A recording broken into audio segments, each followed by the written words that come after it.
Hi everyone, my name is Emily and I'm a first-year student at UChicago. Today I'm going to be reading my Uncommon Essay that was accepted to the class of 2024. If you're coming to this video from the other videos on my channel, then I just want to say thank you so much for your patience. I know it's taken me a really long time to get around to uploading this compared to my other ones, so I apologize for that. And if you're new to my channel, then I hope my videos could be helpful.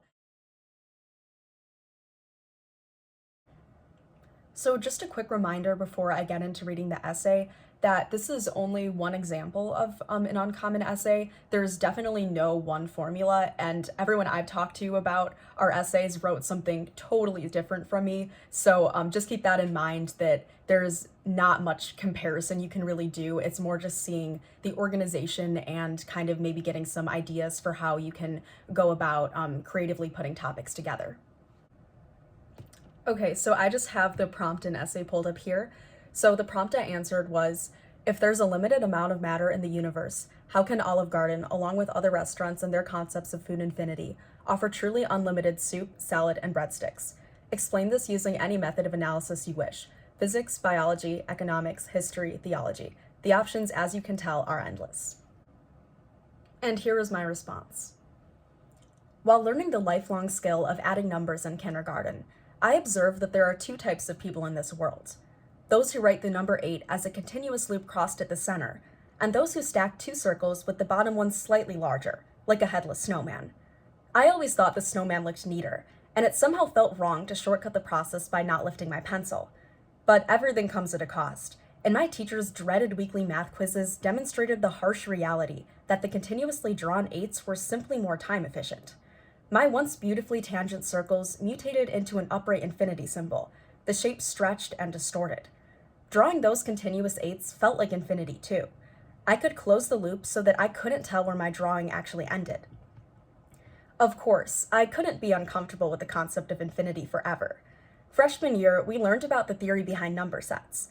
The set of integers and the set of real numbers don't have the same cardinality, because the set of all integers is countably infinite, whereas the set of real numbers is a larger infinity due to the infinite number of decimals between each integer.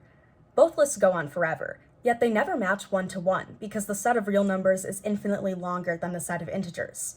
The idea of infinity continued to perplex me when, in pre-calculus, I learned about mathematical limits. When the evaluation of a limit results in the form of infinity over infinity, the expression is considered an indeterminate form because the size of each infinity compared to the other is indefinite. The infinity on top can somehow run out, while the denominator continues to expand. It bothered me that I couldn't predict what would result, when each symbol looked just like every other infinity, the same sideways 8 I had become more accustomed to drawing. Fortunately, calculus solved all my problems. L'Hopital's rule, first introduced by Johann Bernoulli in 1694, resolves indeterminate form by taking the derivatives of the numerator and denominator until the limit can be evaluated. The procedure is relatively simple, but it amazed me that I could manipulate the previously slippery infinities into a concrete result. It felt like altering the infinite. Like Bernoulli 3 centuries before, casual dining restaurants such as Olive Garden find a way to turn the indigestible concept of infinity into something swallowable and profitable. Whereas L'Hopital's rule enabled me to eliminate the ambiguity of infinity through analyzing the rates of change of functions, Olive Garden creates the illusion of infinity by leveraging this ambiguity within the principles of supply and demand. Of course, there can't be a truly infinite food supply because resources are always limited. Olive Garden's promise of infinite supply works because though an individual customer's hunger may feel infinite in the moment, there can only actually be finite demand. As illustrated by the rule of diminishing marginal utility, each person will only eat so many breadsticks before they feel too sick to enjoy the rest of their meal and decide, in order to maximize the utility of their purchase, that the additional benefit of eating another breadstick is no longer worthwhile. When you total the maximum food that all customers can collectively eat, there results a sum that is not truly infinite, yet that satisfies demand. The ambiguity of where supply ends in relation to consumers' seemingly infinite demand yields the illusion of infinite supply to each customer, even though the aggregate supply is finite. Restaurants like Olive Garden capitalize on this promise of infinity by taking advantage of consumers' fluctuating habits as the perceived limit of supply approaches infinity.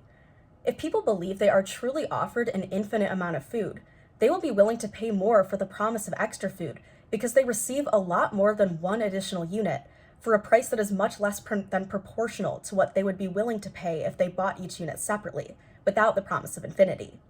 Imagine exponentially multiplying the perceived consumer benefit of a 2 for $3 sale when each individual unit is $2.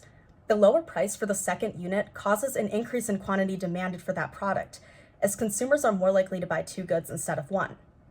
Following the rule of diminishing marginal utility, each additional unit of food purchased is worth less to customers, and rational customers stop purchasing additional units when the marginal cost exceeds the marginal benefit.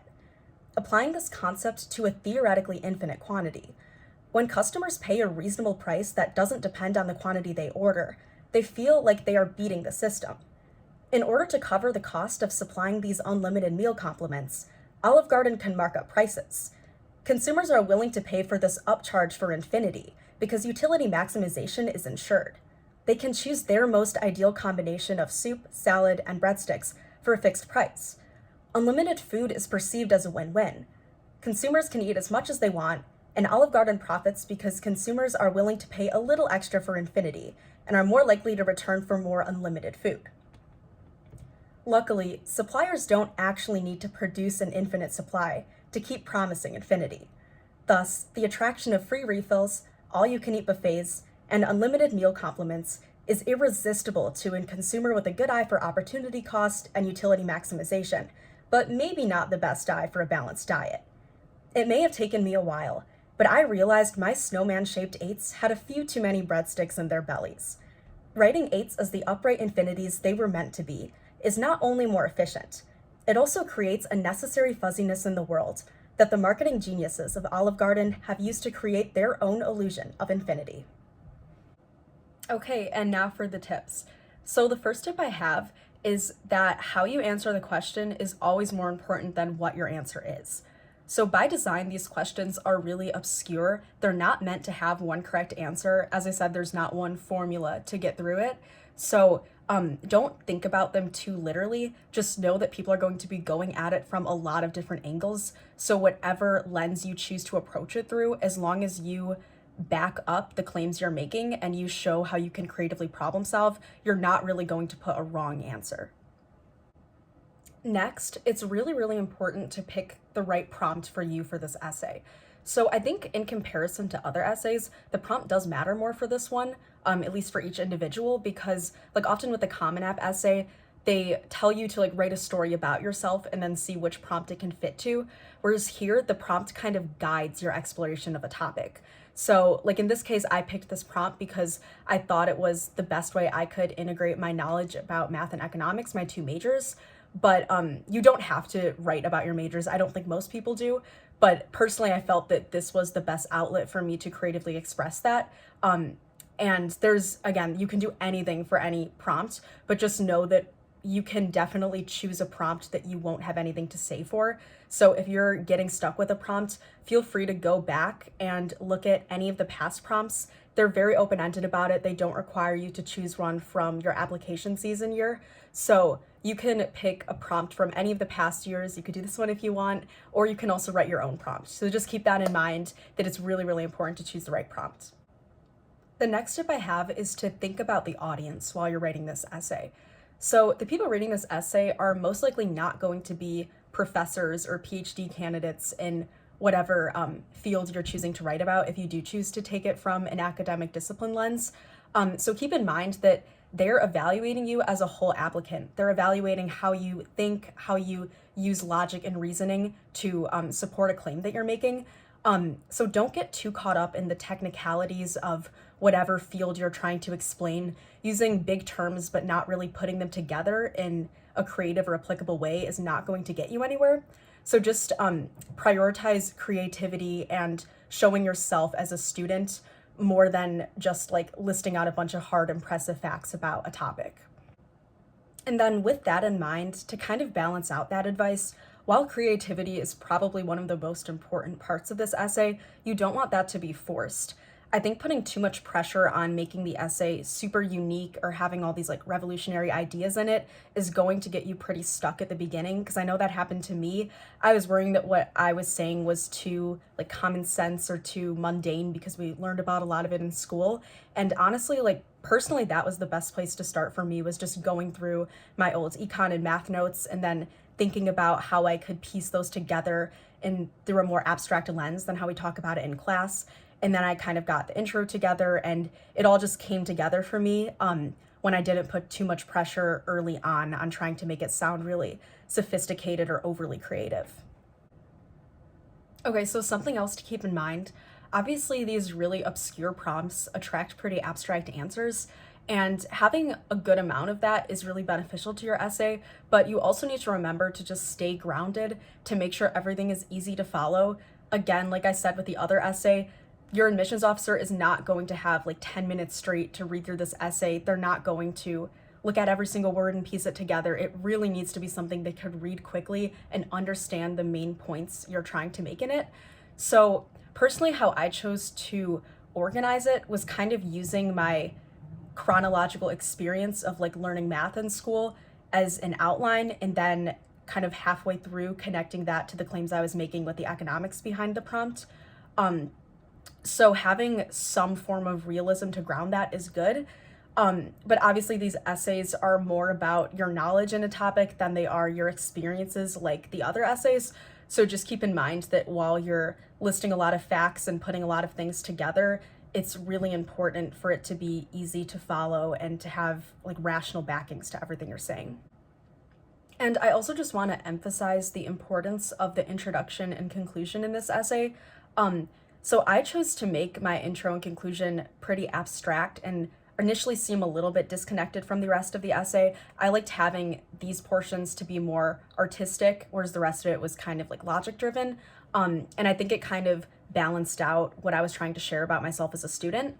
And it's also really important though to make sure that whatever your intro and conclusion are, that they connect to the whole essay and that they're creative genuinely. They don't feel forced putting them in there. So just make sure you spend a lot of time really setting up the essay in the intro, and then in the conclusion making sure everything ties together, all the loose ends are connected, and just leaving them with a good note and kind of leaving them thinking, because that's ultimately the goal of this essay, is not to have a definitive answer. It's to kind of share your knowledge as a student.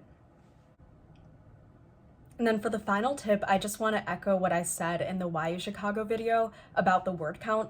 So the recommended 650 words that the school usually publishes, again, is really just a recommendation. You definitely can go over. Mine was 989 words, so pretty far over that.